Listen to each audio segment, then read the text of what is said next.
আলহামদুলিল্লাহ রাব্বিল আলামিন ওয়াসসালাতু ওয়াসসালামু আলা সাইয়্যিদিল মুরসালিন নবিয়ানা মুহাম্মদ ওয়া আলা আলিহি ওয়া সাহবিহি আজমাইন। আবাদ। মহান আল্লাহর সমস্ত প্রশংসা, দরুদ ও সালাম নাযিল হোক প্রিয় নবী মুহাম্মদ সাল্লাল্লাহু আলাইহি সাল্লামের উপর। আল্লাহুম্মা সাল্লি আলাইহি আল্লাহুম্মা বারিক আলাইহি।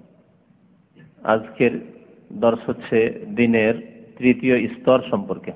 দিনের প্রথম স্তর ইসলাম, দ্বিতীয় স্তর হচ্ছে ঈমান, আর তৃতীয় স্তর হচ্ছে ইহসান সম্পর্কে। ইহসান কোরআন এবং হাদিসের ভাষায় কি, সেই সম্পর্কে আজকে লেখক যা বলেছেন তা আপনাদের সামনে ব্যাখ্যা করে পেশ করব। বলছেন আল মারতাবাতুস সালিসাতু আল ইহসান, তৃতীয় স্তর হচ্ছে ইহসান। আর ইহসানের একটি মাত্র রুকন, স্তম্ভ। ইসলামের রুকন কয়টি? 5টি। ইসলামের স্তম্ভ খুঁটি হচ্ছে 5টি, ঈমানের স্তম্ভ খুঁটি হচ্ছে 6টি। ইহসান সম্পর্কে বলছেন যে রুকন ওয়াহিদ, এর খুঁটি বা স্তম্ভ হচ্ছে মাত্র একটি। এই ইহসান হচ্ছে আল্লাহ পাকের ইবাদত বন্দেগীর ক্ষেত্রে ইহসান। লেখক আল্লাহ পাকের ইবাদত সম্পর্কে ইহসানের কথা উল্লেখ করেছেন।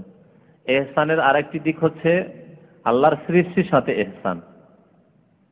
আল্লাহ পাক রব্বুল আলামিন এই ইহসানের কথা বান্দার সাথে, আল্লাহর মাখলুকের সাথে, আল্লাহর সৃষ্টির সাথে ইহসানের কথা কোরআনে কারীমের বহু আয়াতে উল্লেখ করেছেন। মাতা পিতা সম্পর্কে আল্লাহ পাক বলছেন অবিল ওয়ালিদাইনে ইহসানা, মাতা পিতার সাথে কি করবে? ইহসান করবে, সদাচরণ করবে, সদ্ব্যবহার করবে। আল্লাহ পাকের এই আয়াত, যে আয়াত প্রত্যেক খতিব জুমার খুতবা, ঈদের খুতবা পড়ে, ইন্নাল্লাহা ইয়ামুরু বিল আদলি ওয়াল ইহসান ওয়া ইতাই যিল কুরবা ওয়া ইয়ানহা আনিল ফাহশাই ওয়াল মুনকার ওয়াল বাগি ইয়াইযুকুম লাআল্লাকুম তাযাক্কারুন। তো এই ইহসান, আল্লাহ ইন্নাল্লাহা ইয়ামুরু বিল আদলি ওয়াল ইহসান, এই ইহসান যদিও দুই ইহসান কি শামিল, আল্লাহ পাকের ইবাদত বন্দেগীর ক্ষেত্রে ইহসান, আর মানুষের সাথে, শুধু মানুষের সাথে সীমিত কেন, প্রত্যেকটি মাখলুকের সাথে ইহসান রয়েছে। নবী করিম সাল্লাল্লাহু আলাইহি ওয়াসাল্লামের আরেকটি হাদিস এই মর্মে উল্লেখ করা অত্যন্ত জরুরি, ইন্নাল্লাহা কাতাবাল ইহসানা আলা কুল্লি শাই। আল্লাহ পাক ইহসানকে ফরজ করেছেন প্রত্যেক বিষয়ের ক্ষেত্রে। তারপর কি বলছেন নবী সাল্লাল্লাহু আলাইহি ওয়াসাল্লাম, ফাইযা কাতালতুম ফাআহসিনুল কিতলাতা, যখন তোমরা কোনো কিছুকে হত্যা করবে তখন ভালোভাবে হত্যা করো। ওয়াইদা যাবাহতুম ফাআহসিনুজ যিবহাতা, যখন তোমরা জবাই করবে কোনো খাসি, বকরি, ছাগল, গরু, উট, যেসব পশু হালাল আল্লাহ পাক করেছেন কিন্তু জবাই করতে হয়। ওয়াইদা যাবাহতুম, যখন তোমরা জবাই করবে, ফাআহসিনুজ যিবহাতা, জবাই খুব সুন্দর করে ইহসানের সাথে করবে। সুবহানাল্লাহ, সেখানে ইহসান করতে বলা হয়েছে। তাহলে বকরি, ছাগলের সাথে ইহসান করতে বলা হয়েছে, গরুর সাথে ইহসান করতে বলা হয়েছে, উটের সাথে ইহসান করতে বলা হয়েছে। এমনকি যেসব কষ্টদায়ক পশু, পাখি, জানোয়ার, সেসব কতল করা যায়, কিন্তু সেখানে বলছেন ফাইজা কাতালতুম ফাহসিনুল কিতলাতা, যখন সেসবকে কতল করবে, হত্যা করবে, তখন ইহসানের সাথে হত্যা করিও। এজন্য যার উপর কিসাস ফরজ হয়ে গেছে, এমন কাজ করেছে, হয়তো কোনো মুসলিমকে খুন করেছে, আল্লাহ পাক কিসাস ফরজ করেছেন তার ক্ষেত্রে, অথবা মুরতাদ হয়েছে, অথবা বিবাহিত জেনা করেছে, ইহসানের কথা বলা হয়েছে। এই যে হিরোইনের ব্যবসা করার যে শাস্তি সৌদি আরবে, হত্যা, তাদেরকে হত্যা করা হয়, চোরের হাত কাটা, ইহসানের কথা বলা হয়েছে। ইহসান কেমন ইহসান করবেন? তার সাথে কি হাত কাটা বাদ দিয়ে দিবেন? হ্যাঁ, হাত কাটাকে 1 বছরের জেলে রূপান্তরিত করে দেবেন মানব রচিত বিধান দিয়ে? হ্যাঁ, বেদিনদের মতো না। কেসাসকে বদলে দিবেন 5 বছর জেলে, যে মার্ডার করেছে 5 বছর জেল, তাই করবেন না? হারাম, জায়েজ নয়। তাহলে ইহসান মানে এই নয় যে আপনি মানব রচিত বিধান বাস্তবায়ন করবেন, আল্লাহর বিধানকে উপেক্ষা করবেন। ইহসান মানে সেই কাজটি বাস্তবায়নে যত তাকে আরাম পৌঁছানো সম্ভব। তাহলে ধারালো অস্ত্র দিয়ে যদি ওই কাজটি করেন, তাড়াতাড়ি করে কেটে যাবে, তাই বলেছেন। আর এই ব্যাখ্যাই করেছেন ওয়াল ইউহিদ্দা আহাদুকুম শুফরাতাহু, তোমরা যখন কোনো পশুকে জবাই করবে তখন তোমাদের ছুরিকে তোমরা ধারালো করে নিও। ওয়াল ইউরিহ যাবিহাতাহু, এবং যেই পশুকে তুমি জবাই করছো তাকে আরাম দেবে, আরাম দিতে বলেছেন। তার আরাম হচ্ছে তাড়াতাড়ি, যদি আত্মাটা বেরিয়ে যায়, জবাই হয়ে যায় তাড়াতাড়ি করে, তাহলে আরাম। কিন্তু আপনি যদি ভোথা অস্ত্র নিয়ে ঘষতে আছেন, মানে গায়ের জোরে আপনি জবাই করছেন, কিন্তু আপনার অস্ত্রে ওই জোর নেই, তাহলে কষ্ট দেওয়া জায়েজ নয়। নবী করিম সাল্লাল্লাহু আলাইহি ওয়াসাল্লাম নিষেধ করেছেন। এই হচ্ছে ইহসান। তো ইহসান তাহলে বোঝা গেল যে আল্লাহ পাকের ইবাদত বন্দেগীও তো ইহসানের আদেশ রয়েছে, আর আল্লাহর মাখলুকদের সাথেও ইহসানের আদেশ রয়েছে। এবং আল্লাহর মাখলুকের শ্রেষ্ঠ মাখলুক হচ্ছে মানুষ, সুতরাং মানুষের সাথে সবচেয়ে বেশি ইহসান রয়েছে। মানুষের মধ্যে শ্রেষ্ঠ হচ্ছে মুমিন, সুতরাং মুমিনের সাথে আরো বেশি ইহসান। ওয়া আহসানু ইন্নাল্লাহা ইউহিব্বুল মুহসিনিন, তোমরা ইহসান করো, সৎ ব্যবহার করো, সদাচরণ করো। আল্লাহ পাক মুহসিনিন, সৎ কর্মশীল এবং সদাচরণকারীদেরকে ভালোবাসেন। তাহলে ইহসানকে এইভাবে বুঝলে আমরা সম্পূর্ণ আমাদের দিনে যে ইহসান রয়েছে সুন্দরভাবে খুব অল্প সময়ে বা অল্প কথাতেই বুঝতে পারবো। এখানে যে ইহসানের কথা বলা হয়েছে সেটি হচ্ছে আল্লাহর ইবাদত বন্দেগীর ক্ষেত্রে ইহসান। তাহলে ইহসান শুধু মানুষের সাথে সদাচরণে নয়, আল্লাহ পাকের ইবাদত বন্দেগীতেও ইহসান হইতে হবে। আপনার নামাজে ইহসান থাকতে হবে, রোজায় ইহসান থাকতে হবে, যাকাতে ইহসান থাকতে হবে, আপনি হজে গিয়েছেন আপনি যেন মুহসিন হন, ইহসান থাকতে হবে। আপনার আরো যেসব নফল ফরজ ইবাদত বন্দেগী রয়েছে তাতে ইহসান থাকতে হবে। ইহসান, আপনি তাহাজ্জুদ পড়ছেন, আরেকজন তাহাজ্জুদ পড়ছে, একজনের তাহাজ্জুদে ইহসান নেই, আরেকজনের তাহাজ্জুদে ইহসান আছে। আপনি আল্লাহর জিকির আজকার সুবহানাল্লাহ সুবহানাল্লাহ সুবহানাল্লাহ করছেন, আরেকজন আলহামদুলিল্লাহ আলহামদুলিল্লাহ সুবহানাল্লাহ আল্লাহু আকবার করছে, কিন্তু একজনের তাসবিহ তাহলিলে ইহসান আছে, আরেকজনের তাসবিহ তাহলিলে ইহসান নেই। ইহসান এমন একটি শব্দ যার বাংলায় তর্জমা করতে গিয়ে একটি শব্দ দিয়ে তর্জমা করা সম্ভব নয়। ইহসান তর্জমা করতে গিয়ে, অনুবাদ করতে গিয়ে, ব্যাখ্যা করতে গিয়ে বিভিন্ন শব্দ যারা ভালো অনুবাদ করেছেন তারা ব্যবহার করে থাকেন। ইহসান মানে নিষ্ঠা, ইহসান মানে ইখলাস আন্তরিকতা, ইহসান মানে সদ্ব্যবহার, ইহসান মানে সদাচরণ, সবগুলি কি শামিল। ইবাদতে ইহসান হচ্ছে নিষ্ঠার সাথে, খুলুসিয়াতের সাথে, আন্তরিকতার সাথে নিবেদিত প্রাণ হয়ে ইবাদত বন্দেগী করা, বিনয়ী হয়ে ইবাদত বন্দেগী করা, এই সবগুলি অর্থ শামিল রয়েছে আল্লাহর ইবাদত বন্দেগীতে ইহসানের ক্ষেত্রে। এই জন্য ইহসানের সংজ্ঞা বলতে গিয়ে নবী করিম সাল্লাল্লাহু আলাইহি ওয়াসাল্লাম কি বলেছেন, যেটি হচ্ছে এর রুকন, যে আপনার ইহসান তখনই পুরা হবে আনতা আবুদাল্লাহ কাআন্নাকা তারাহু, আল্লাহ পাকের ইবাদত বন্দেগী করবে এমন ভাবে যেন তুমি তাকে দেখছো, আল্লাহকে যেন দেখছো।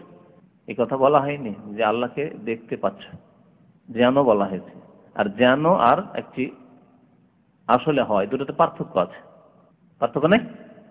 আপনি মানুষ, কিন্তু কেউ বলছে আপনি একবারে বাঘের মতো, আর আপনার বলছে আপনি বাঘ, দুটোতে পার্থক্য আছে। আপনাকে বাঘ মানে একবারে সবকিছু তখন বাঘ বানিয়ে দিল, তাই না? কিন্তু আপনি বাঘের মতো মানে হইতে পারে একটি গুণে দুটি গুণে আপনি বাঘের মতো, বাহাদুরিতে, বীরত্বে, সাহসে, শক্তিতে, হতে পারে দু চারটি। কিন্তু বাঘের মতো শরীরে কি আছে নাকি? লোম আছে? বাঘের মতো দাঁত আছে আপনার? বাঘের মতো হুঙ্কার আছে? তো এখানে বলা হয়েছে আনতা আবুদাল্লাহ কাআন্নাকা তারাহ, কাআন্না মানে যেন, তাশবিহ তুলনা করা হয়েছে, হারফে তাশবিহ বলা হয় আরবি গ্রামারে, যেন তুমি আল্লাহকে দেখছো। আল্লাহ পাক রব্বুল আলামিনকে তাহলে দুনিয়ায় দেখা যায় না। সুতরাং সুফিদের, বিদাতীদের এই যে ভ্রান্ত ধারণা যে তাসাউফে ঢুকলে, পীরের শিষ্যত্ব গ্রহণ করলে, পীরের যদি আপনি হয়ে যান, মানে আপনি মুরিদ হয়ে যান আর বিভিন্ন স্তর পার করে আসেন, তাহলে কোনো এক সময় আল্লাহকে আপনি দেখতে পাবেন, কি ফানা ফিল্লা হয়ে যাবেন। ওয়াসিল ইলাল্লাহ, আল্লাহর দিকে পৌঁছিতে গিয়ে একসময় ফানা ফিল্লা হয়ে যাবেন। আর চরমনাইয়ের বক্তব্যে আমি তার কিতাব থেকে বলেছি, ফানা ফিসাই প্রথম আল্লাহ ফানা হওয়ার জন্য, আল্লাহ লয় হওয়ার জন্য, বিলীন হওয়ার জন্য তারা এই ব্যাখ্যা করেছে, ইসলামের অপব্যাখ্যা, যে প্রথম পীরে ফানা ফিসাই বলেছে, পীরে লয় হয়ে যেতে হবে, তারপরে উপর স্তর হচ্ছে ফানাফির রসুল, আর তারপরে একবার সর্বোচ্চ স্তর হচ্ছে ফানাফিল্লাহ। এসব তাদের বানাওয়াট কথাবার্তা। না ইসলামে ফানা হওয়াই আছে, না আল্লাহকে দেখাই আছে। নবী করিম সাল্লাল্লাহু আলাইহি ওয়াসাল্লামকে জিজ্ঞাসা করা হলো যে আপনি কি আপনার রবকে দেখেছেন? বলছে নূরুন আন্না আরাহ, তিনি তো নূর ও নূর, তার জাত তো নূর ও নূর, কেমন করে আমি দেখতে পারি? তো আল্লাহ পাককে যেন দেখছো, এইরকম ভাবে ইবাদত করা এর উদ্দেশ্য হচ্ছে এমন ইখলাসের সাথে, এমন নিষ্ঠার সাথে যে যেমন দেখে শুনে ইবাদত হয় তেমন দেখার মতো ইবাদত। দুনিয়ার কোনো শাসকের সামনে, দুনিয়ার কোনো প্রভাবশালী ব্যক্তির সামনে থাকলে, যাকে আপনি শ্রদ্ধা করেন, যাকে ভয় করেন, তার সামনে থাকলে যেমন হয় চোখের আড়ালে ওই রকমই থাকে। যেমন আপনার আব্বাকে খুব শ্রদ্ধা করেন, ভয়ও করেন, শ্রদ্ধাও করেন, ভালোবাসেন, মানেনও, সম্মানও করেন, ইজ্জতও করেন, চোখের সামনে নেই, তখনও বাবার কথাগুলির ওইভাবে শ্রদ্ধা করা, যে আব্বা আমাকে অন্যায় কাজ করতে নিষেধ করেছে, খারাপ কাজ নিষেধ করেছে, নামাজ পড়তে বলেছে, ভালো কাজ করতে বলেছে, পড়াশোনা মন দিয়ে করতে বলেছে। চোখের সামনে থাকলেও ওইভাবে পড়াশোনা করবেন, ওইভাবে আপনি ভালো কাজ করবেন, আর চোখের সামনে না থাকলে ওইভাবে শ্রদ্ধা করবেন, ভালোবাসবেন এবং ওইভাবে তার কথার মূল্য দেবেন। এই দুনিয়ার উদাহরণটা দিলাম শুধু বোঝানোর জন্য, যদি আল্লাহ পাকের কারো সাথে কোনো তুলনা চলে না, ফালা তাদরিবু লিল্লাহিল আমসাল, কিন্তু বোঝানোর জন্য আল্লাহর জন্য উত্তম দৃষ্টান্ত রয়েছে, ভালো উদাহরণগুলি বোঝানোর জন্য দেওয়া যেতে পারে। তো আল্লাহ পাকের ইবাদত বন্দেগী এমন ভাবে করছেন আপনি আন্তরিকতার সাথে, নিষ্ঠার সাথে, যে যেন আপনি দেখতে পাচ্ছেন আল্লাহকে। এইরকম স্তর তরে যদি আপনার ইবাদত বন্দেগী পৌঁছে যায়, তাহলে আপনি ইহসান পর্যন্ত পৌঁছেছেন। আর যদি এতদূর না হয়, আর এই ইবাদতে ওলামারা আরেকটি দিক উল্লেখ করেছেন, যে এই ইবাদতে রয়েছে যেমন অত্যন্ত ভালোবাসা, তেমন অত্যন্ত আগ্রহ, শৌক এবং মুহাব্বতের কথা উল্লেখ করেছেন। অত্যন্ত আপনি আগ্রহী আল্লাহর দিকে এবং অত্যন্ত ভালোবাসেন আল্লাহ পাক রব্বুল আলামিনের। আর এই গুণগুলি কোরআনে কারীম আল্লাহ পাক রব্বুল উল্লেখ করেছেন বিভিন্ন ভাষায়। তার মধ্যে একটি আয়াত আল্লাহ পাক বলেছেন, ওয়াল্লাযীনা আমানু আশাদ্দু হুব্বান লিল্লাহ, যারা আল্লাহর প্রতি ঈমান রাখে তারা যদি সত্যিকার কামেল মুমিন হয়, তাহলে আল্লাহকে অত্যন্ত বেশি ভালোবাসে। কি বলেছেন? আশাদ্দু হুব্বান লিল্লাহ, ইশকান লিল্লাহ বলেছেন। হ্যাঁ, আশেক মাসুকের কথা কোরআন হাদিস আছে, কিন্তু পীর ভণ্ডদের ইস্তেলাহ পরিভাষাতে, তাদের কিতাবাদিতে আশেক মাসুক ছাড়া আর কিছু নেই। তাদের কিতাবের নামে আশেক মাসুক, হ্যাঁ, তাদের ছেলে মেয়েদের নাম আশেক আর মাসুক, হ্যাঁ, আশেক এলাহি, আশেকে রসুল, এসব নাম। ইশক শব্দ ঘৃণিত নোংরা শব্দ, সেই জন্য কোরআন হাদিসে এই নোংরা শব্দকে ব্যবহার করা হয়নি। আল্লাহ পাক রব্বুল আলামিনের জন্য ইশক প্রযোজ্য নয়। আমি এই কথা বোঝানোর জন্য অনেকবারই এরকম উদাহরণ দিয়েছি, যে আপনি বোনের ক্ষেত্রে উর্দু ভাষীরা বুঝে ইশক শব্দটা বেশি, ইশকটাকে বাংলায় প্রেম ব্যবহার করে, তাই না? আপনি নিজের বড় বোনকে বলতে পারবেন যে আপা আপনাকে খুব ভালোবাসি, পারবেন না? পারবেন না? কিন্তু আপা আপনার সাথে খুব প্রেম করি, দু চার জুতা খাবেন আপনি, আর জিন্দগি তোর বাড়িতে চড়তে পারবেন না আপনি, তাই না? হ্যাঁ, যদি বাংলা জানে তাহলে। উর্দুতে উর্দু ভাষীকে বলবেন, কোন উর্দু ভাষীকে, मैं आपसे इश्क करता हूं, জুতা খেয়ে বড় লোক হয়ে যাবেন। হ্যাঁ, আর কোন মহিলাকে বললে তো আপনার ওখান থেকে ফিরে আসেন কিনা আল্লাহ জানে, মার খেয়ে, গণপিটুনি খেয়ে। मैं आपसे इश्क करता हूं, आप मेरी माशूका हैं, বলেন তো দেখি। তাহলে এই জাহেল মূর্খগুলি কি করে আল্লাহ পাকের সাথে এত বড় বেয়াদবি করলো, যে এরা আশিক ইলাহি, এরা আল্লাহর সাথে ইশক করে, হ্যাঁ, আল্লাহর সাথে প্রেম করে, আল্লাহর প্রেম ইশকে লয় হয়ে যায়, বিলীন হয়ে যায়। লা হাওলা ওয়ালা কুওয়াতা ইল্লা বিল্লাহ। চরম বেয়াদবি আল্লাহ পাকের সাথে। মানুষের সাথে এত বড় বেয়াদবি হলে আল্লাহর সাথে কত বড় বেয়াদবি হতে পারে। কোরআনে কারীম আল্লাহ পাক যেখানে দেখুন আল্লাহ পাক মহব্বতের কথা উল্লেখ করেছেন, বান্দা আল্লাহকে ভালোবাসে, মহব্বতের কথা উল্লেখ করা হয়েছে। আল্লাহ যখন কোনো বান্দাকে ভালোবাসে, তখন নাদা মুনাদি মিনাস সামা, আকাশ থেকে ডাক দেয়, ইন্নাল্লাহ ইউহিব্বু ফুলানান, আল্লাহ অমুককে কি করে? মহব্বত করে। ইউহিব্বু, আহাব্বা ইউহিব্বু, জি, মহব্বতের কথা উল্লেখ করেছেন। ফাআহিব্বুহু, তোমরাও ভালোবাসো হে ফেরেশতারা। 7 আসমানের উপরে যত ফেরেশতা সবাইকে বলে দেওয়া হয়। আবার ওখান থেকে 6ষ্ঠ আসমানে, তারপরে 6ষ্ঠ আসমান থেকে আবার 5ম আসমানে, এই করে প্রত্যেক আসমানে ঘোষণা করা, ইন্নাল্লাহ ইউহিব্বু ফুলানান ফাআহিব্বুহু ফায়ুহিব্বুহু আহলুস সামাওয়াতি কুল্লিহিম, সমস্ত আহলুস সামাওয়াত, আসমানে যত ফেরেশতাগণ আছে সবাই তখন ভালোবাসতে লাগে। ওয়ায়ুদাউ লাহুল কাবুলু ফিল আরদ, তারপরে জমিনের মানুষের অন্তর জনপ্রিয়তা দিয়ে দেওয়া হয়। তখন নেক বান্দারা, মানুষ, ভালো মানুষরা তখন ভালোবাসতে লাগে। এর মানে এই না যে ফাসিকদের ভালোবাসা নেই, আর নিজের দলের, বাতিল দলের অনুসারীদের ভালোবাসা নেই, এই ভালোবাসার কথা উল্লেখ করা হয়নি। আল্লাহ পাকের পক্ষ থেকে যে ভালোবাসা, ফেরেশতাদের ভালোবাসা, সেই ভালোবাসা নেক মুমিন মুসলিমদের অন্তরে ভালোবাসা দিয়ে দেওয়া হয়। তার সাথে আত্মীয়তা নেই, দেখা সাক্ষাৎ নেই, পরিচয় নেই, শুনেই ভালোবাসা। যেমন আমাদের ভালোবাসা সাহাবায়ে কেরামের সাথে, দেখেছেন কেউ? কিন্তু প্রত্যেকের সাথে ভালোবাসা। ইসলামের শত্রু যারা, সাহাবায়ে কেরামের দুশমন তারা। বিদআতপন্থী যারা। কিন্তু কোরআন এবং হাদিসের অনুসারীরা সাহাবায়ে কেরামের কোনো একজনকেও দেখিনি সবাইকে ভালোবাসে। আইম্মায়ে কেরাম, ইমাম আবু হানিফা, শাফি, মালিক, আমরা সমানভাবে চার ইমামকে ভালোবাসি। সমান, যেমন চার ইমামকে ভালোবাসি শুধু চার ইমামই সীমিত না, তেমন ইমাম বুখারী, মুসলিম, আবু দাউদ, তিরমিজি, নাসাই, ইবনে মাজাহ, বাইহাকী, দারাকুতনি, সমস্ত আইম্মায়ে কেরামকে, ইমাম ইবনে তাইমিয়া, ইবনুল কাইয়্যিম, ইমাম যাহাবী, হাফিজ ইবনে হাজার, সমস্ত আইম্মায়ে কেরাম, উলামায়ে কেরামকে ভালোবাসি যারা কোরআন সুন্নাহর খাদেম ছিলেন। সমানভাবে ভালোবাসি। যেমন আল্লাহ রসুলদের ভালোবাসার ক্ষেত্রে বলেছেন, ইমানের ক্ষেত্রে বলেছেন লা নুফাররিকু বাইনা আহাদিম মির রাসূলি, হ্যাঁ, রাসূলগণের প্রতি ইমানে এবং তাদের ভালোবাসায় কোনো পার্থক্য করি না, তেমনি আমরা আইম্মায়ে কেরামদের শ্রদ্ধায় এহতেরামে পার্থক্য করি না। পক্ষান্তরে মুকাল্লিদ, অন্ধভক্ত পার্থক্য করে, তার ইমাম তার রাসূলের মতো, কিন্তু অন্য ইমামগুলির কথার কোনো মূল্য নেই তার কাছে। বাস্তবে পরীক্ষা করে দেখবেন আপনি। বলেন একজন শাফিঈকে যে ইমাম আবু হানিফা এই কথা বলেছেন, ইমাম মালিক এই বলেছেন, ইমাম আহমদ এই বলেছেন, তার কাছে কোনো মূল্য রাখে না, কারণ সে মুকাল্লিদ ইমাম শাফিঈ, সে মুকাল্লিদ ইমাম মালিকের, সে মুকাল্লিদ ইমাম আহমদের, সেই জন্য অন্য কথার হয়তো মূল্য রাখে না। কিন্তু একজন মানুষ, যেই ব্যক্তি রাসূলুল্লাহ সাল্লাল্লাহু আলাইহি ওয়াসাল্লামের মুত্তাবি অনুসারী এবং আইম্মায়ে কেরামের শ্রদ্ধা করেন, তাদের সহি কথাগুলি সবগুলি নেবেন, যার কথাই হোক না কেন, ইমাম আবু হানিফারই হোক, আর শাফিঈ হোক, আর মালিক হোক, আহমদ হোক, এই রকমের কোরআন সুন্নাহর অনুসারী যারা যুগে যুগে রয়েছেন, তারা চার ইমাম সমস্ত আইম্মায়ে কেরামকে সমানভাবে শ্রদ্ধা করেন। আমরা সেই দলের লোক, আমরা সেই দলের লোক, মনে রাখবেন ভালো করে। পক্ষান্তরে মুকাল্লিদরা না, এক ইমামের শ্রদ্ধা করে, বাকি ইমামগুলির তেমন শ্রদ্ধা নেই। বরং এতদূর পর্যন্ত তাদের গণহারা বলেছে, বদনাম করার জন্য জাল হাদিস পর্যন্ত করেছে তারা। এক হানাফি বিদআতি ইরাকের ইমাম শাফিঈর বদনাম করার জন্য হাদিস গড়েছে, ইয়াকুনু ফি উম্মতি রাজুলুন ইউকালু লাহু মুহাম্মদ ইবনে ইদরিস হুয়া আদাররু আলা উম্মতি মিন ইবলিস। আমার উম্মতে এমন এক লোক পয়দা হবে যার নাম হবে মুহাম্মদ ইবনে ইদরিস, সে ইবলিসের চাইতে বেশি ক্ষতিকর হবে। তো সাধারণ মুসলিম কি মানতে পারে?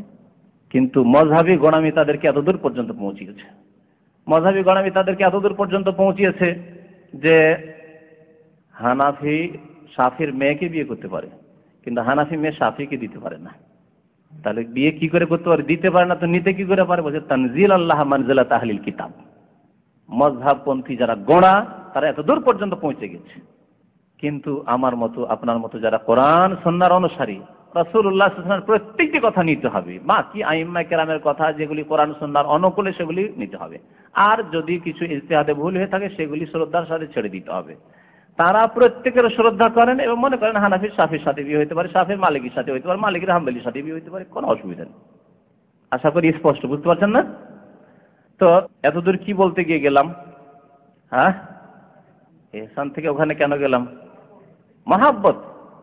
হ্যাঁ, মহাব্বত করতে হবে সমানভাবে, যেমন রাসূলগণের মহাব্বত সমানভাবে, তেমনি মহাব্বত করতে হবে আইম্মায়ে কেরামের সমানভাবে। এক ইমামের সাথে মহাব্বত, আর একজনের সাথে মহাব্বত নেই, তা করলে হবে না। হ্যাঁ, এক মুসলিমের সাথে মহাব্বত, আর এক মুসলিমের সাথে মহাব্বত নেই, সবার সাথে মহাব্বত। আমার ভাষাভাষী মুসলিমের সাথে মহাব্বত, অন্য ভাষার মুসলিমের সাথে মহাব্বত নাই, এইটা হলে হবে না। হ্যাঁ, এই জাতীয়তা আল্লাহর কাছে নিকৃষ্ট জাতীয়তা। আমাদের জাতীয়তা হচ্ছে ইসলাম। তো আল্লাহ পাকের ইবাদত বন্দেগী কেমন করে করতে হবে? আনতা আবুদাল্লাহ কাআন্নাকা তারাহু। আল্লাহ পাকের ইবাদত বন্দেগী করবে যেন তাকে দেখছো। ফাইন লাম তাকুন তারাহ, এটি হচ্ছে মহাব্বত, ভালোবাসা এবং আগ্রহের সাথে ইবাদত বন্দেগী করা। তা যদি না হয়, এতদূর ঈমান পৌঁছে না। ইবাদত বন্দেগী করছি কিন্তু গাফিলতি ইবাদত বন্দেগীতে, আল্লাহকে দেখতে পাচ্ছি এমন হচ্ছে না। মসজিদে তখন আমার ঈমানের অবস্থা খুব সুন্দর, কিন্তু যখন বাজারে আসি, হ্যাঁ, যখন মার্কেটে যাই, যখন কিনি অথবা বিক্রি করি, তখন গাফিল হয়ে যায়। এরকম মুসলিম যারা, তাদের তাহলে ইহসানের জায়গায় পৌঁছেছে না তাদের ইবাদত বন্দেগী। ইবাদত মানে শুধু নামাজ নয়, ইবাদত মানে অন্য ইবাদত বন্দেগী, সবগুলি ইবাদত বন্দেগী শামিল। ওইভাবে ইবাদত বন্দেগী করছেন, রোজা রাখছেন, রোজার অবস্থায় যেমন আপনি পাপ থেকে বেঁচে আছেন লোকজনের সামনে, মসজিদে, ঠিক তেমনি বাইরেও। বরং একজন মুমিনের জীবনের প্রত্যেকটি কাজই যখন ইবাদত বন্দেগী, নেকির কাজ, ভালো কাজ, তাহলে সেই ব্যক্তি ইফতার করার পরে আবার বিড়ি সিগারেট ধরিয়ে দিল, কি করে হতে পারে? আপনার বাবার সামনে বিড়ি ধরাইতে পারবেন? আপনার শ্বশুরের সামনে, শাশুড়ির সামনে বিড়ি সিগারেট ধরাইতে পারবেন? আর ধরান তো বেয়াদব। হ্যাঁ, বেয়াদব। আমাদের সমাজে আজ পর্যন্ত এখনো বেয়াদব। আলেমদের সামনে আপনি বিড়ি সিগারেট ধরাইতে পারবেন? বাঙালি সমাজের লোক আলেম দেখলে আলেমও যদি না জানে, দেখছে একটা মাশাআল্লাহ দাড়িওয়ালা মানুষ ভালো সকাল শুরুত আসছে, বিটাকে তাড়াতাড়ি করে ফেলে দেয়।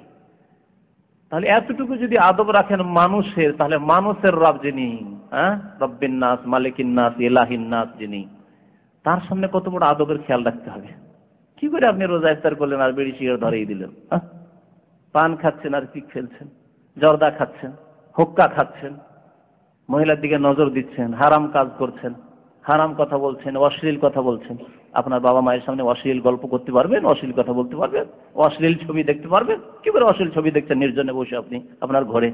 তাহলে আনতা আবুদাল্লাহ কান্নাকা তারাহু নয়, যেন আল্লাহকে দেখছেন। তাই আল্লাহকে দেখছেন আপনি ওই অবস্থায়, আল্লাহর দিকে আপনি ধাবিত, আর আপনি ফিল্ম দেখছেন, ফিল্ম নেমেতে আছেন? হতেই পারে না।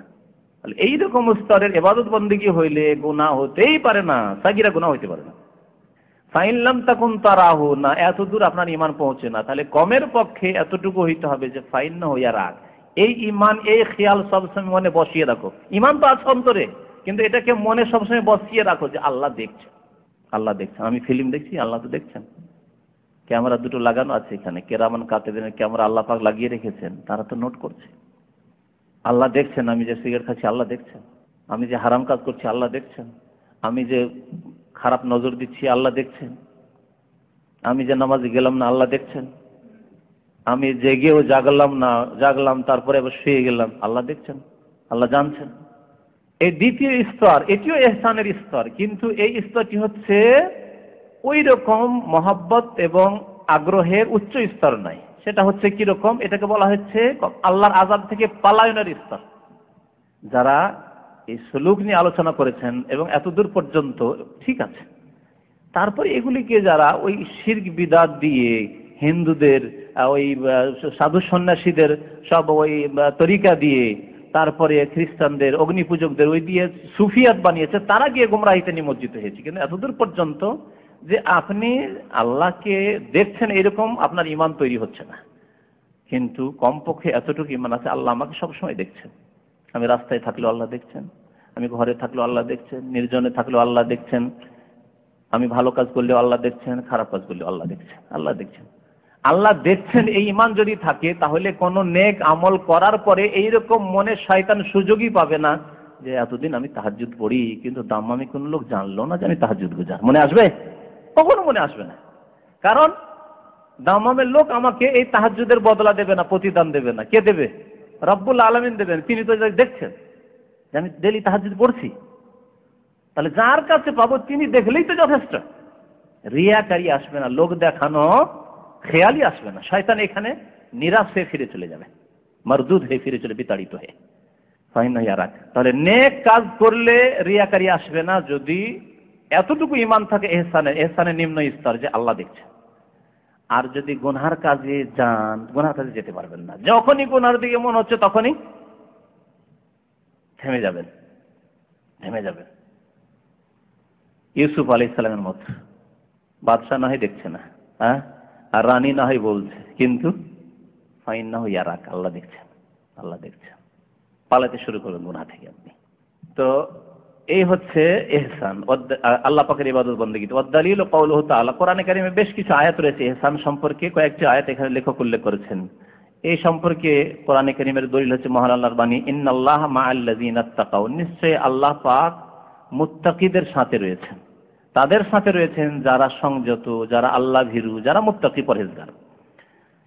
ওয়াল্লাযীনা হুম মুহসিনুন, এবং তাদের সাথে রয়েছেন যারা মুহসিন, যাদের মধ্যে ইহসান রয়েছে, যারা নিষ্ঠাবান, যারা আন্তরিকতার সাথে ইবাদত বন্দী করে, যাদের ইবাদতে ইহসান রয়েছে, ইখলাস রয়েছে, তাদের সাথে আল্লাহ পাক রয়েছেন। তো আল্লাহ পাক শুধু তাদের সাথে রয়েছেন, আল্লাহ পাক তার অন্য মানুষের সাথে নেই।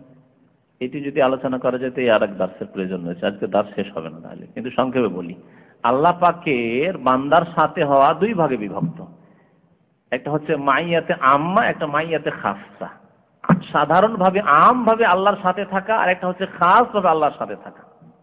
এখানে এই দুটি কথা এর তো ব্যাখ্যার প্রয়োজন রয়েছে। এর সাথে আরেকটি কথা আপনাদের জিজ্ঞেস করছি, আল্লাহ মুত্তাকিনদের সাথে রয়েছেন, আল্লাহর জাত সহ সাথে রয়েছেন, বা আল্লাহ সমস্ত বান্দার সাথে, ইন্নাল্লাহা মা'ানা, আল্লাহ আমাদের সাথে রয়েছেন। ওয়া হুয়া মা'কুম আইনামা কুনতুম, এখানে আমভাবে বলা হয়েছে, যেখানে থাকো না কেন তোমাদের সাথে আল্লাহ পাক রয়েছেন।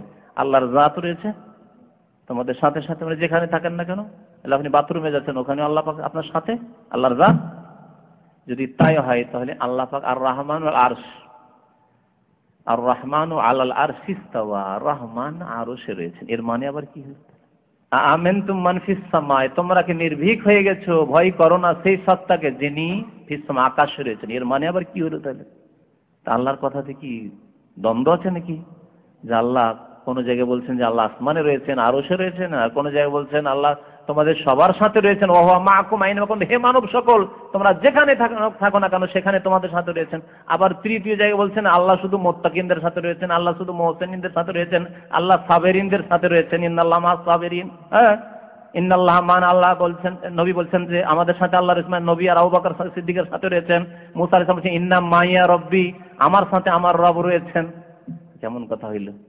দলিলগুলি যত রকমের ছিল সবগুলি কিন্তু কোরআনে কারিমে বলে দিলাম। এখন এই বুঝতে হবে যে আল্লাহ পাকের সাথে থাকা কেমন, কি ধরনের, আর আল্লাহ পাকের আরশে থাকা কেমন। তাহলে প্রত্যেকটি কথা সত্য, কোরআনে কারিমের প্রত্যেকটি কথা সাদাকাল্লাহুল আজিম, আমাদের দেশের কারি হাফেজরাকে পড়তেই হবে। এবং কোরআনে কারিমেও রয়েছে আয়াত সাদাকাল্লাহ, কুল সাদাকাল্লাহ ওমান আসতাকু মিনাল্লাহি হাদিস, আল্লাহর চাইতে কার কথা বেশি সত্য হতে পারে? আল্লাহর প্রত্যেকটি কথা তাহলে সত্য। এই আয়াতগুলি সবগুলি আয়াত, তিন রকমের আয়াত কমপক্ষে ধরে রাখেন। এক রকমের আয়াত হচ্ছে আল্লাহ পাক কোথায় রয়েছেন? আসমানে রয়েছেন, আরশে রয়েছেন, সেটাও ঠিক। তাহলে এর ব্যাখ্যা হচ্ছে আল্লাহ পাকের জাতে পাক, আল্লাহ পাকের সত্তা কোথায় রয়েছেন? আসমানে রয়েছেন, আরশে আজিমে রয়েছেন। কেমন হয়ে রয়েছেন এটা আমাদের জানা নাই। আল্লাহর জন্য যেমন মানে উপযোগী তেমন হয়ে রয়েছে, আল্লাহ আল্লাহর মতো হয়ে রয়েছেন, কারোর সাথে কোনো তুলনা চলবে না। এখানে বলবেন লাইসা কামিসলিহি শাই, আল্লাহর মতো কেউ নেই, মানে আল্লাহর আরশে থাকার মতো কেউ নেই, আল্লাহর জাতের মতো কারো জাত নাই, কারো ব্যক্তিত্ব নয়, জি আল্লাহর মতো কেউ নেই। কিন্তু আল্লাহ পাক যা বলেছেন তা সত্য যে আল্লাহ আরশে আজিমে রয়েছে, সেটা হয়ে গেল জাতের দিক দিয়ে। আল্লাহ পাক তোমাদের সাথে রয়েছেন, ওয়া হুয়া মাআকুম আইনামা কুনতুম, সূরা হাদীদের আয়াত। তোমরা যেখানেই থাকো না কেন আল্লাহ তোমাদের সাথে রয়েছেন। বিদআতপন্থীরা এখানে গিয়ে গুমরা হয়েছে, আল্লাহ সর্বত্র বিরাজমান, আল্লাহ সব কিছুতেই বিরাজমান, এখানে গিয়ে পথভ্রষ্ট হয়েছেন। না, আল্লাহর জাত, তাহলে ওই আয়াত অস্বীকার করে দিলেন, আল্লাহর আরশের আয়াতগুলি অস্বীকার করে দিলেন।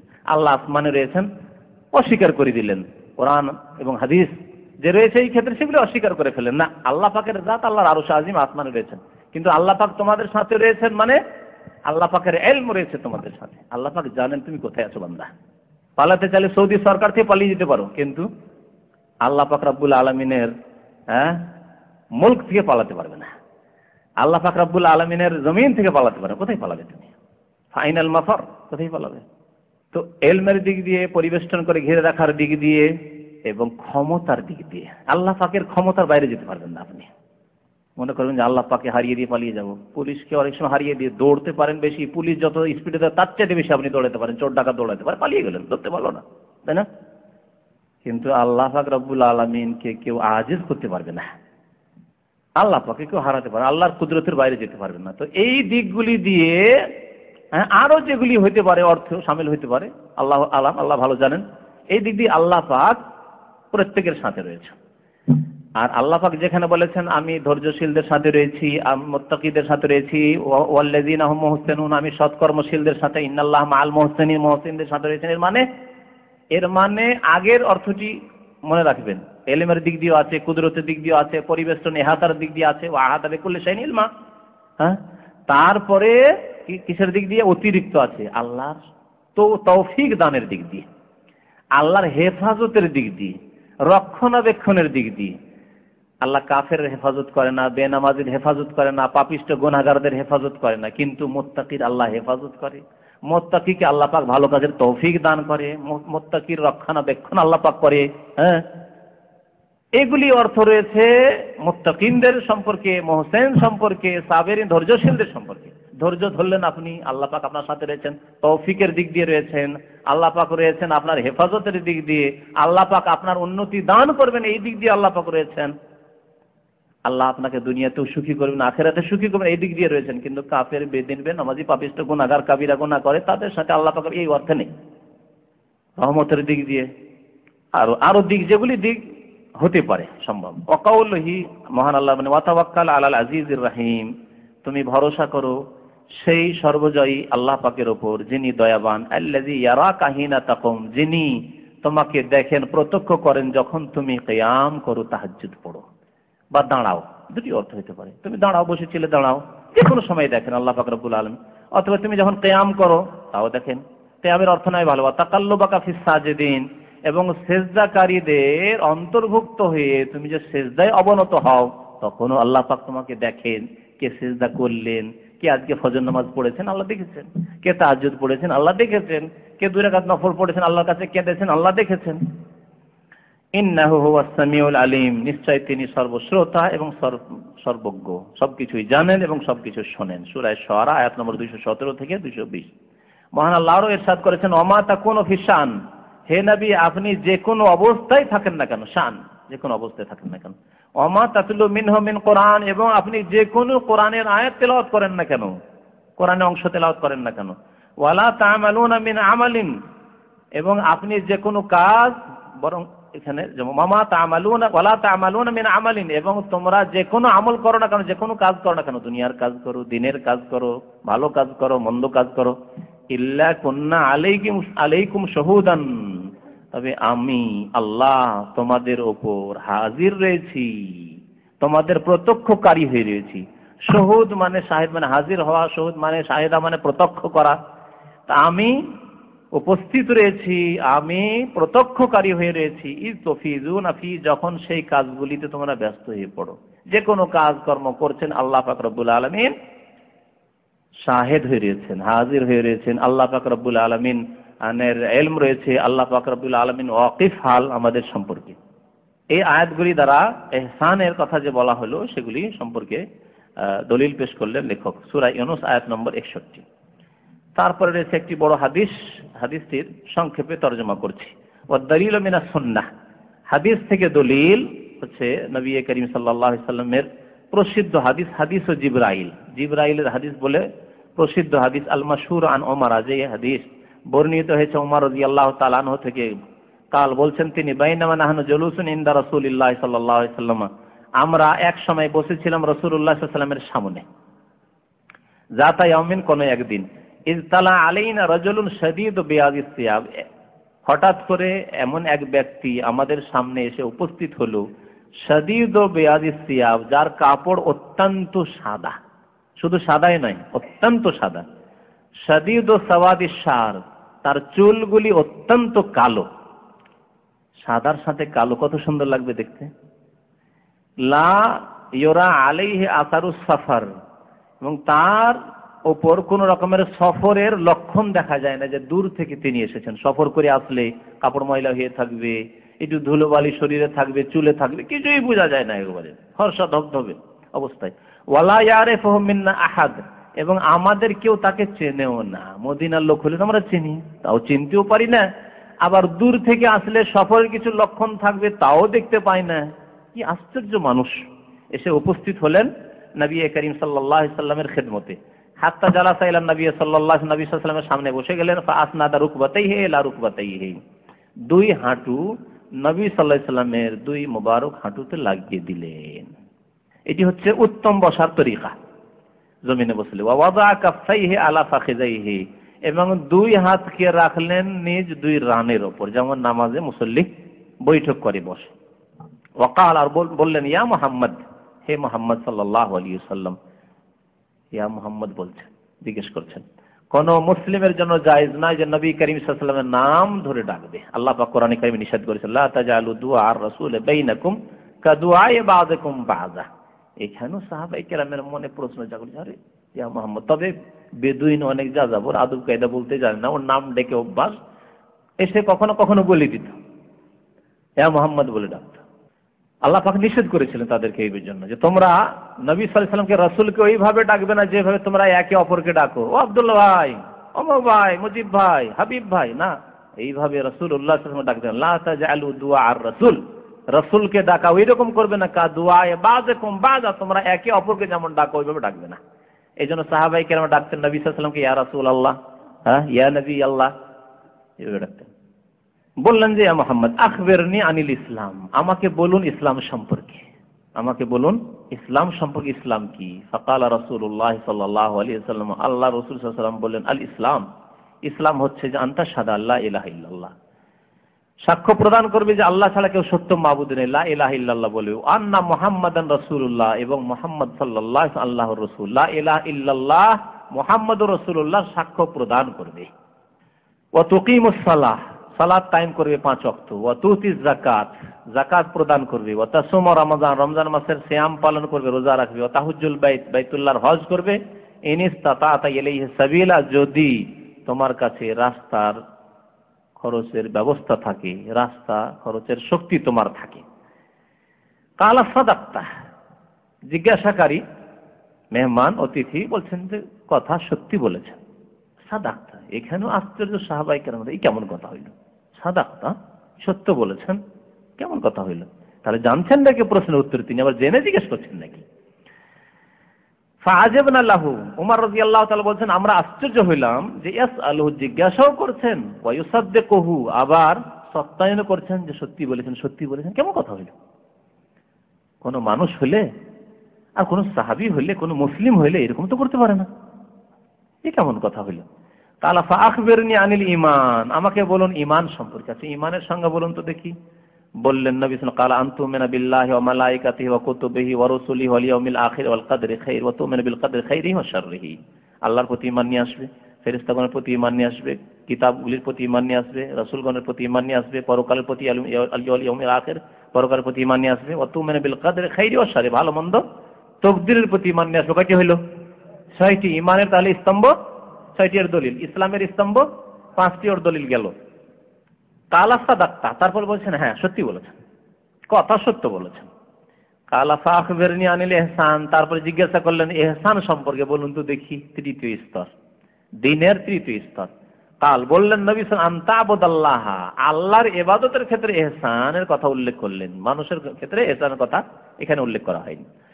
আনতা আবুদাল্লাহ, আল্লাহ পাকের ইবাদত বন্দেগী করবে এমন ভাবে যেন তুমি তাকে দেখছো, আল্লাহকে দেখছো। এইভাবে দেখলে কি আগ্রহ হয়। আপনাকে বলি একটা কাল্পনিক কথা, এই সময় যদি প্রিয় নবী মুহাম্মদুর রাসূলুল্লাহ সাল্লাল্লাহু আলাইহি ওয়াসাল্লামকে আমাদের মতো কোরআন শোনার অনুসারীও দেখে নেই, তো সব পাগল হয়ে ছুটবো, ঠিক না? পাগল হয়ে ছুটবো সব। কাবার ইমামকে ভারত, বাংলাদেশ, পাকিস্তানে পেলে মানুষ কি ছুটা ছুটে, আর তারপরে বিদাতিরা তো মাথা থেকে পা পর্যন্ত যেখানে পাই সেখানে চুমন দেওয়ার চেষ্টা করে। তাহলে যদি কাবার ইমামেরও রাসূলুল্লাহ সাল্লাল্লাহু আলাইহি ওয়াসাল্লাম সাইয়্যিদুল মুরসালিনকে যদি পেয়ে যায় আজকে দুনিয়াতে, কি হইতে পারে তাহলে অবস্থা, আমাদের মনের অবস্থা, আমাদের শখ আগ্রহের অবস্থা, আমাদের ভালোবাসার অবস্থা। তাহলে তার রব যিনি রব্বুল আলামিন, মুহাম্মদুর রাসূলুল্লাহ সাল্লাল্লাহু আলাইহি ওয়াসাল্লামের যিনি সৃষ্টিকর্তা আল্লাহ পাক, তাকে যদি দেখার মতো অবস্থা হয় তাহলে ঈমানের অবস্থা কেমন হবে? ওই রকম ঈমানের অবস্থা হইতে হবে যে আমি আল্লাহকে দেখছি যেন। যদি তা না হয় তাহলে কি করতে হবে? কমপক্ষে এতটুকু হইতে হবে। বলছেন যে ফাইনলাম তাকুন তারাহু, যদি তাকে দেখতে পাওয়ার মতো তোমার না হয়, ফাইন্নাহু ইয়ারাক, তাহলে তিনি তোমাকে অবশ্যই দেখছেন। এটা খেয়াল রাখবে, এটাকে অন্তরে সবসময় বসিয়ে রাখবে। কোনো পাপ আসলেই, পাপের মন খেয়াল হইলেই, শয়তান ওয়াসওয়াসা দিলেই এই কথা তোমাকে পাপ থেকে বাধা দেবে যে আল্লাহ দেখছে, আল্লাহ দেখছে। কালা ফাআখবিরনি আনিস সাআহ, কিয়ামত সম্পর্কে বলুন। কয় নম্বর প্রশ্ন হইল? 4 নম্বর হয়ে গেল। হ্যাঁ হ্যাঁ, কি সম্পর্কে জিজ্ঞাসা করেছিলেন? ইসলাম সম্পর্কে, ঈমান সম্পর্কে, ইহসান সম্পর্কে 4 নম্বর, ঠিক। কিয়ামত সম্পর্কে জিজ্ঞাসা করা, সাআত মানে কিয়ামত। কালা মাল মাসউলু আনহা বিআলাম মিনাস সাইল, যাকে জিজ্ঞাসা করা হয়েছে তিনি জিজ্ঞাসাকারী চাইতে বেশি জানেন না। অর্থাৎ মুহাম্মদুর রাসূলুল্লাহ সাল্লাল্লাহু আলাইহি ওয়াসাল্লাম তোমার চাইতে বেশি জানেন না যে কিয়ামত কোন সালে হবে, হ্যাঁ, আর কোন সপ্তাহে হবে, কত বছর আর বয়স পৃথিবী আছে জানেন না। কালা ফাআখবিরনি আন আমারাতিহা, তাহলে তার কিছু আলামত, লক্ষণ বলে দেন, লক্ষণ বলে দেন। আমারাত মানে হচ্ছে আলামাত, আশরাত, কোরআনে কারিমে আশরাত, ফাকাত যা আশরাতুহা। কালা আনতালিদাল আমাতু রাব্বাতাহা, সবগুলি আলামত বলা হয়নি এবং বড় লক্ষণগুলিও বলা হয়নি। কিয়ামতের বড় নিদর্শন রয়েছে, ছোট নিদর্শন রয়েছে, এখানে ছোট নিদর্শনগুলি বলা হয়েছে শুধু। বড় নিদর্শন যেগুলি রয়েছে সেগুলি জানা আছে, দাজ্জাল বের হওয়া, পশ্চিম দিক থেকে সূর্য ওঠা, একটা পশু বেরিয়ে আসে মানুষের সাথে কথা বলবে, আগুন বেরিয়ে আসে মানুষকে তাড়িয়ে নিয়ে যাবে হাসর মাঠের দিকে, ইত্যাদি ইত্যাদি। ইয়াজুজ মাজুজ, আমার প্রত্যেকটি বিষয়ের বক্তব্য আছে অডিওতে। এগুলির ছোট ছোট লক্ষণগুলি সম্পর্কে নবী সাল্লাল্লাহু আলাইহি ওয়াসাল্লাম কয়েকটি লক্ষণ বললেন। আনতালেদাল আমাতু রাব্বাতাহা, প্রথম একটি লক্ষণ বললেন যে দাসী তার মনিবকে, মালিক, এখানে রাব্বাতাহা বলা হয়েছে মালিক নিকে, হ্যাঁ, দাসী তার, হ্যাঁ কি বলবেন, মহিলার কথা রাব্বাতাহা বলা হয়েছে, রাব্বাহা আছে অর্থাৎ মনিবকে। দাসী তার মনিবকে জন্ম দেবে, দাসী তার মনিবকে জন্ম দেবে। কি অর্থ এর একটি অর্থ হচ্ছে যে এমন একটা যুগ আসবে কিয়ামতের কাছাকাছি সময়ে যে খুব বেশি মানুষ খুন হবে, হতে হবে, খুব বেশি খুন হবে। আর লড়াইয়ে এমন ভাবে মানুষ ঘর বাড়ি দেশ থেকে কোথায় যে চলে যাবে, কারো সাথে কারো পরিচয় থাকবে না। তারপরে বিয়ে হবে হয়তো এমন মানুষের সাথে যাকে জন্ম দিয়েছে, যাকে জন্ম দিয়েছে, তারপরে সে জন্ম দিয়েছে অথচ সে কি হয়ে গেল, বিয়ে হয়ে স্বামী হয়ে গেল, স্বামী হয়ে গেল। আর স্বামী হচ্ছে মনিব। আনতালেদাল আমাতু রাব্বাতাহা, জন্ম দিয়েছিল আর সে স্বামী হয়ে মনিব হয়ে বসে আছে। আর এইরকম ঘটনা একটি আপনাদেরকে বেশ কিছুদিন আগে শুনিয়েছি। বাস্তবে এই ঘটনা নেপালের বর্ডার, ভারতের বিহারের মধ্যেকার ঘটনা ঘটেছে বোম্বাই। এই ঘটনা ছোটকালে একটা গরিব ছেলে, বাবা মারা যায়, তখন 8-10 বছরের ছেলে, গ্রামের লোকেরা যাচ্ছে বোম্বাই, ওই দিন মজুর করে যে খায়, শহরে বড় বড় শহরে ভালো ইনকাম হয়, চলে আসছে, বড় হয়েছে, বড় হওয়ার পরে গ্রামের ছেলে, ওর মা ভাবলো যে আমার ছেলেটাও কোথায় গেছে, আর আসে না, ফিরে আসে না, ও কাজ করার জন্য কাজের মেয়ে হিসেবে বোম্বাই চলে আসে। আসার পর ওই মহল্লাতে থাকে যে মহল্লায় ওই ছেলে থাকে। গ্রামের লোক মুসলমানরা ভাবলো যে এখানে একটা মহিলা আছে, তার কেউ না, আর এই যুবকটা আছে, এরও কেউ নাই, বিয়ে দিয়ে দিয়ে বিয়ে দিয়ে দিয়েছে। মা চেনে না ছেলেকে, ছেলে চেনে না মাকে, বিয়ে দিয়ে দিচ্ছে। বাসর রাত্রে যখন গিয়েছে, তারপরে দুনিয়ার সারা জিন্দগির যা গল্প হয়েছে ওই মা গল্পগুলি শুনিয়েছে। আমার বাড়ি অমুক এলাকায়, আমার একটা ছেলে ছিল, তাও যে কোথায় এসছে খুব খবর রাখি না, এই সব দুঃখের গল্প শুনিয়েছে। ছেলে এই সব গল্প শুনে আর কি আও মাও করে কান্নাকাটি, মা ছেলেকে জড়িয়ে ধরে আর ছেলে মাকে জড়িয়ে ধরে কান্না শুরু করেছে, স্বামী হয়ে গেছে। আল্লাহু আকবার। সত্য ঘটনা, কয়েক বছর আগের ঘটনা, আমাকে যে শুনিয়েছে তার এলাকার ঘটনা, যে ভাই শুনেছে একজন আলেমের শুনিয়েছে এবং সেই এলাকার ঘটনা। এটি এই একটি অর্থ হতে পারে, যে আসলেই হতে পারে এরকম, যে যাকে জন্ম দিয়ে সেই মনিব হয়ে গেছে। আর একটি অর্থ যেটা আজকাল ঘরে ঘরে প্রায় দেখা যাচ্ছে মুসলিম সমাজে, যে যাকে জন্ম দিয়েছে সে মনিবের মতো হুকুম করবে মাকে, আদেশ করবে মাকে। আজকালকার অবস্থা, শহর বাজারে যান, নিজের স্ত্রীকে বসিয়ে রেখেছে, শুয়ে আছে, না হয় চাকরি করছে, আর বৃদ্ধ মা, ওই বুড়ি মা রান্না করে দিচ্ছে, ছেলেকে তার কাপড় সাফ করে দিচ্ছে, আর তার বউয়ের জন্য রান্না করে প্রস্তুত রাখতে হবে, কারণ সে চাকরিতে গেছে আসছে, অথবা গার্মেন্টসে গেছে আসছে, যেখানে যাক না কেন, অফিসে গেছে আসছে, রাজনীতি করছে আসছে, খাবে। এইরকম অবস্থা আজকাল ঘরে ঘরে শহরগুলিতে অবস্থা মুসলিম সমাজে শুরু হয়েছে। বুড়ি মা রান্না করছে আর বউরা সব শুয়ে আছে, না হলে চাকরি করছে, বাইরে ঘোরাঘুরি করছে, আমোদ ফুর্তি করছে, বুড়ি রান্না করছে। সাহরি রান্না করছে বুড়ি মানুষ, ইফতারি তৈরি করছে বুড়ি মানুষ, আর এরা সব যখন খাবার দাবার তৈরি হবে ঘরে ঘরে নিয়ে ঢুকে গেল। বাস্তব সত্য নয়? এই ঘটনাগুলো দেখেন না, শোনেন না আত্মীয় স্বজনদের মধ্যে, ঘরে ঘরে মৌজুদ। ইল্লা মাশাআল্লাহ, অল্প কিছু লোক হয়তো আছে যাদের বউরা কাজ করে শাশুড়িকে খাওয়ায়। গ্রাম অঞ্চলে মোটামুটি তাদের সংখ্যা হয়তো বেশি আছে, শহরে খুব কম। তো এই অর্থ হতে পারে কিয়ামতের লক্ষণ হচ্ছে এটি, যে বউরা এসে ওই শাশুড়িকে কাজ করাবে, শাশুড়ি কাজ করবে, করে ওই ছেলেকেও খাওয়াইতে হবে, ওই বউমাকেও খাওয়াইতে হবে। আনতালেদাল আমাতু রাব্বাতাহা ওয়া আনতারাল খুফাতাল উরাতাল আলাতা রিয়াশা ইয়াতাতাওয়ালুনা ফিল বুনিয়ান। দ্বিতীয় লক্ষণ বললেন যে দেখবে কিয়ামতের কাছাকাছি সময়ে যে যাদের পায়ে কোনো খুফাত, হাফির বহুবচন, হাফি মানে হচ্ছে যাদের পায়ে স্যান্ডেল জুতা নেই, ওরাত আরির জামা মানে উলঙ্গ, যাদের পায়ে স্যান্ডেল জুতোর ব্যবস্থা ছিল না কিছুদিন আগে, যাদের শরীরে কাপড় ছিল না, জামা কাপড় ছিল না, এইরকম লোক। আল আলা আয়েলের জামা, ওর মানে হচ্ছে যারা ফকির, দরিদ্র, অভাবী ছিল, পথের ফকির।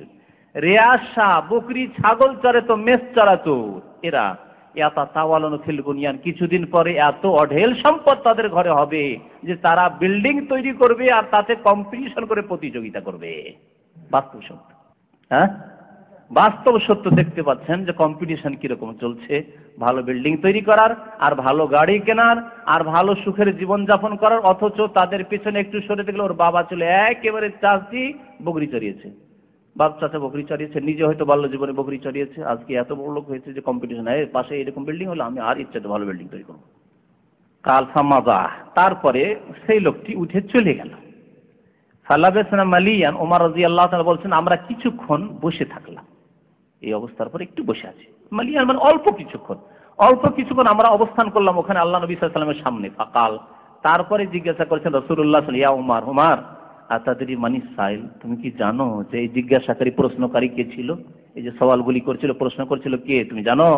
কুলতু, আমি বললাম আল্লাহু ওয়া রাসূলুহু আ'লাম, আল্লাহ এবং তার রাসূল বেশি ভালো জানেন, আমরা কি করে জানবো কে? দেখলাম মানুষের আকার একটা লোক আসলো, কিন্তু আশ্চর্য লাগলো তার কথাবার্তা শুনে যে কেমন প্রশ্ন করছে, আর বলছে ঠিক ঠিক ঠিক। কাল, বললেন রাসূলুল্লাহ সাল্লাল্লাহু আলাইহি ওয়াসাল্লাম, হাযা জিবরিল, ইনি হচ্ছেন জিবরাইল আলাইহিস সালাতু সালাম, মানুষের রূপ ধরে এসেছেন। আতাকুম, তোমাদের কাছে এসেছিলেন তিনি, উদ্দেশ্য তার কি? ইউআল্লিমুকুম আমরা দীনাকুম, তোমাদের দ্বীনের বিধিবিধান শেখানোর জন্য, দ্বীনের বিষয়গুলি শেখাবার জন্য এসেছিলেন।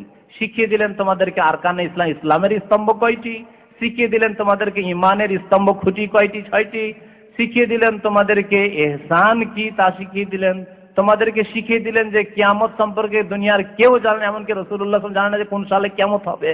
শিখিয়ে দিলেন তোমাদেরকে এই কথা যে কিয়ামতের বেশ কিছু লক্ষণ রয়েছে, ছোট লক্ষণ বড় লক্ষণ, তার মধ্যে ছোট লক্ষণের এই কয়েকটি লক্ষণ জিজ্ঞাসা করলেন, তখন আমি বলে দিলাম, জানতে পারলে যে কিয়ামত আসার আগে বেশ কিছু আলামত জাহির হবে, লক্ষণ প্রকাশ পাবে, তারপরে কিয়ামত আসবে। এই ছিল রাসূলুল্লাহ সাল্লাল্লাহু আলাইহি ওয়াসাল্লামের হাদিস, যাতে রয়েছে ইসলামের কথা, যাতে রয়েছে ঈমানের কথা, যাতে রয়েছে ইহসানের কথা। আল্লাহ পাক রব্বুল আলামিন যেন আমাদেরকে বোঝার তৌফিক দান করেন এবং আমল করার তৌফিক দান করেন, আমাদেরকে যেন সুন্দর মুমিন মুসলিম হওয়ার তৌফিক দান করেন, আমাদের মধ্যে যেন ইহসান সৃষ্টি করে দেন। ইহসানের নামে যাদের মধ্যে শিরক বিদআত রয়েছে, আল্লাহ পাক রব্বুল আলামিন এই তাসাউফের বিদআত থেকে, পীর মুরিদির বিদআত থেকে তাদেরকে যেন নাজাত দান করেন। আল্লাহ পাক আমাদের মুসলিম জাতিকে এই সব ফিতনা থেকে, বিদআতের ফিতনা থেকে বেঁচে থাকার জন্য তৌফিক দান করেন। আমিন। ওয়া সাল্লাল্লাহু আলা নবিয়িনা মুহাম্মদ ওয়া আলা আলিহি ওয়া সাহবিহি আজমাইন।